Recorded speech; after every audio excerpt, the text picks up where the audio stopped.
Aujourd'hui, je suis une belle-mère et j'ai 2 belles-filles d'une dizaine d'années. On est au Moyen Âge.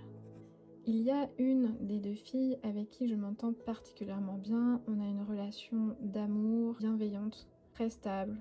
En tout cas, je suis vraiment heureuse de pouvoir aimer cet enfant comme si c'était la mienne. Tandis que l'autre, j'ai vraiment du mal à l'aimer parce qu'elle est très agressive, assez violente, se moque souvent de moi, elle me fait ressortir mon côté le plus mauvais en fait. Ce qui se passe, c'est qu'au bout d'un moment, les 2 filles vont contracter une maladie très grave, où elles risquent de mourir en fait.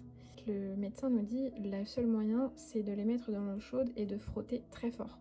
Cette information est primordiale. Pour l'enfant que j'aime énormément, j'ai très peur qu'elle meure. J'ai peur de lui faire mal.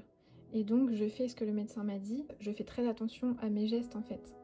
Et voilà, et je mets une grande attention dans ce que je fais. Et j'essaie d'y aller avec douceur pour ne pas la blesser. Avec l'autre, j'ai beaucoup plus de facilité en fait à faire ce qu'il m'a dit de faire.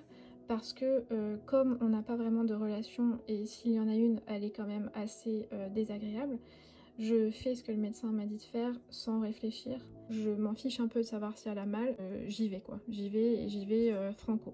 Et là j'ai une question intéressante pour vous, c'est il y en a une des 2 qui va mourir, et selon vous, c'est laquelle?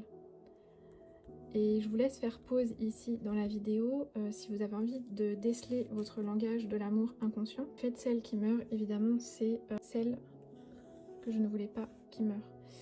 Pourquoi? Parce que on était face à une maladie très grave et du coup la peur est rentrée en jeu ici, et en voulant bien faire parce que j'avais trop peur, je n'ai pas voulu lui faire de mal, et en fait le pire est arrivé parce qu'il avait dit de frotter et que moi finalement je n'ai pas vraiment frotté, j'ai été douce avec elle pour la protéger en fait, parce que j'avais peur de la perdre, et donc mon ego avait peur ici. J'avais peur qu'elle m'abandonne et je n'ai pas voulu lui faire du mal. Tandis qu'ici, j'ai fait ce que le médecin m'a dit de faire sans réfléchir, parce que c'était ce qu'il y avait à faire pour la sauver en fait. Et donc inconsciemment, en pensant que ça n'allait pas forcément lui faire du bien, en pensant que je m'en fichais, ici je l'ai sauvée, parce que j'ai frotté fort.